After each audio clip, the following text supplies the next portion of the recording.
की तुम्ही काही पण करा, बाकीचे तुमच्या इच्छेने करा, मी कधीच तुम्हाला अडणार नाही. कारण आम्ही ह्या ग्रुपमध्ये राहते मी काही, कारण रिझल्ट लागली असते जास्त बाबतीत आपल्याला इथं ग्रुपमध्ये आम्ही एकत्र येतो पहिल्यापासून.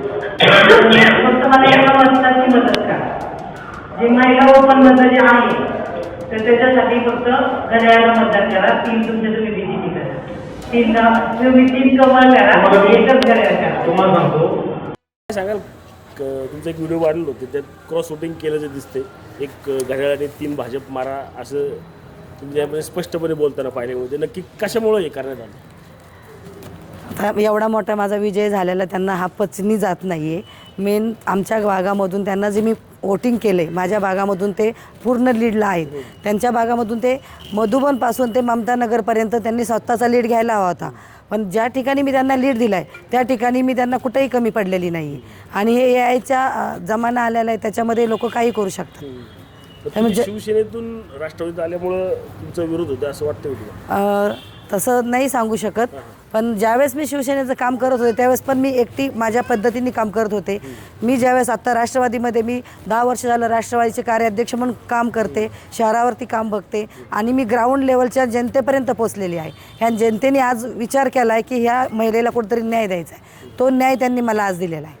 त्यांच्याकडून असं देखील म्हणण्यात येते की थेटपणे तुम्ही घड्याळाच्या विरोधात जो आहे तो प्रचार करण्यात आला. 3 कशामुळे, काय कारण होतं नक्की? तुम्ही ज्या ठिकाणी जाऊन पाहता त्या ठिकाणच्या जनतेचा विचारात घ्या की आज ती व्हिडिओ पूर्ण नाही आहे आणि त्या ठिकाणी ते जनतेला तुम्ही जनतेला विचारा की ते त्यांचं म्हणणं काय आहे ते, त्यावेळेस तुम्हाला कळन ती गोष्ट सगळी. व्हिडिओमुळे तुम्ही ज्या व्हिडिओमध्ये जे दिसतंय त्यामुळे तुमचा 290 मतांनी पराभव झाला असं वाटतं का तुम्हाला? हो, 100% ना. बरोबरच्या सहकाऱ्यांनी असा दगाफटका केला म्हणून आम्हाला घरी बसावं लागलं. याचा आम्हाला अत्यंत खेद वाटतो. आणि सगळ्यात महत्त्वाचं की त्या ओरिजिनल राष्ट्रवादीच्या नाही आहेत. ते जे म्हणतात आहेत की त्यांच्या जिवारी लागायचं, अहो राष्ट्रवादीचा उमेदवार निवडून येणं आम्हाला काय जिवारीचं लागतं? उलटं आम्हाला तर आनंददायी गोष्ट आहे की आमची एक भगिनी निवडून आली.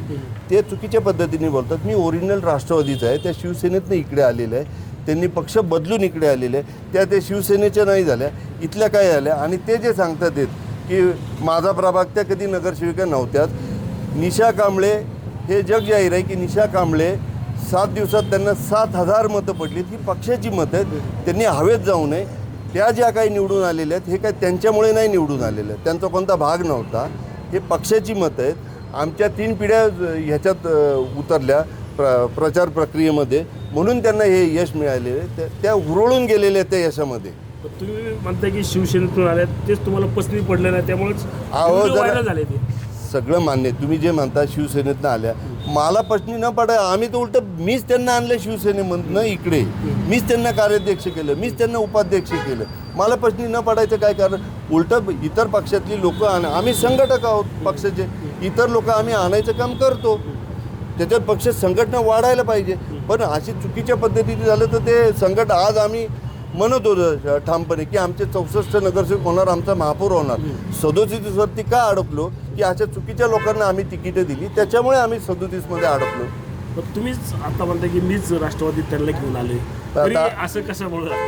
आता मला माहीत नव्हतं ना की अशा कांडबाज असतील म्हणून. कुणाच्या काय कपाळावर लिहिलेलं नसतं कांडबाज आहे म्हणून. तुम्ही प्रभागात कमी पडले म्हणून हे कांड तुम्ही बाहेर काढायला लागले आता? नाही.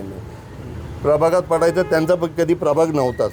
मी निवडून आलेलो होतो, मी स्थायी समितीला अध्यक्ष होतो. ते जे प्रभागाच्या गप्पा मारतात ना, ही वेडेपणाची लक्षणं आहेत. व्हिडिओ अर्धवट टाकलेलं आहे, संपूर्ण टाकलं, ह्याच्या आधीचं दाखवलं नाही, तेवढंच कट करून दाखवलं. त्यांनी कधीपासून AIचा कोर्स केला आहे? निवडणूक लढवली का AIचा कोर्स करायला गेल्या होत्या त्या? काय कारवाईची काय मागणी कराल का? कारवाई नाही, आता हे अजितदादा ठरवतील काय करायचं ते आम्ही काही म्हणणार नाही की कारवाई करा. त्या पक्षाच्या नगरसेविका आहेत, त्या निवडून आल्या. आम्हाला कुठेही खेद वाटत नाही, आम्हाला आनंदच आहे. पण त्यांनी ज्या प्रकारे काम केलं ते खेदजनक आहे.